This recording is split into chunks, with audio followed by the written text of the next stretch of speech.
We're joined now by Mike Schulte, who is Executive Director of the Oklahoma Wheat Commission. Mike, as we just saw up in Noble County, they've had lots of rain delays, and that's really the theme throughout harvest. Yes, it's just been a really challenging year for producers as they try to get this crop out. We have made some progress this past week. We are now about 57% complete in Oklahoma. Have made great progress in southern and central Oklahoma, but as we've gotten into northern Oklahoma, we've gotten rains once again today.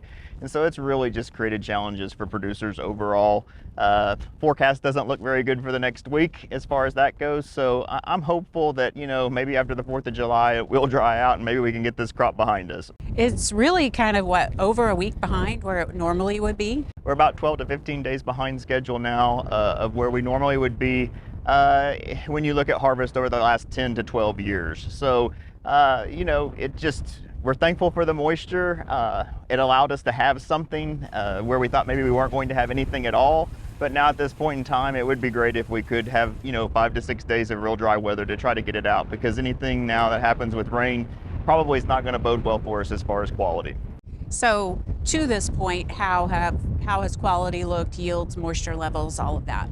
Considering everything this crop has been through with the challenges of the drought and now the late rains, it's really remarkable. We actually have had really good test weights in southern Oklahoma, where we got the majority of the crop harvested out before the rains came.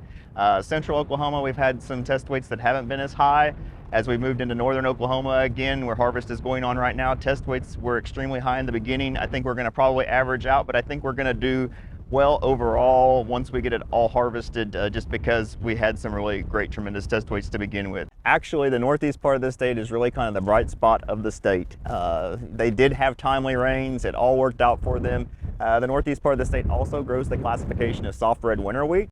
What's interesting about that is that the soft red varieties are making anywhere from 85 to 100 bushels per acre, and the hard red winter wheat varieties were making 50 to 55. Test weights were running 60 to 64 pounds. So it's really kind of the bright spot of the state, and we're really happy for the producers in that region. Yields right now not so favorable across the state. We're probably looking at a 30 to 35 bushel average in northern Oklahoma, but USDA is calling our yields statewide average this year 25 bushels per acre. Last year we were at 28 bushels per acre.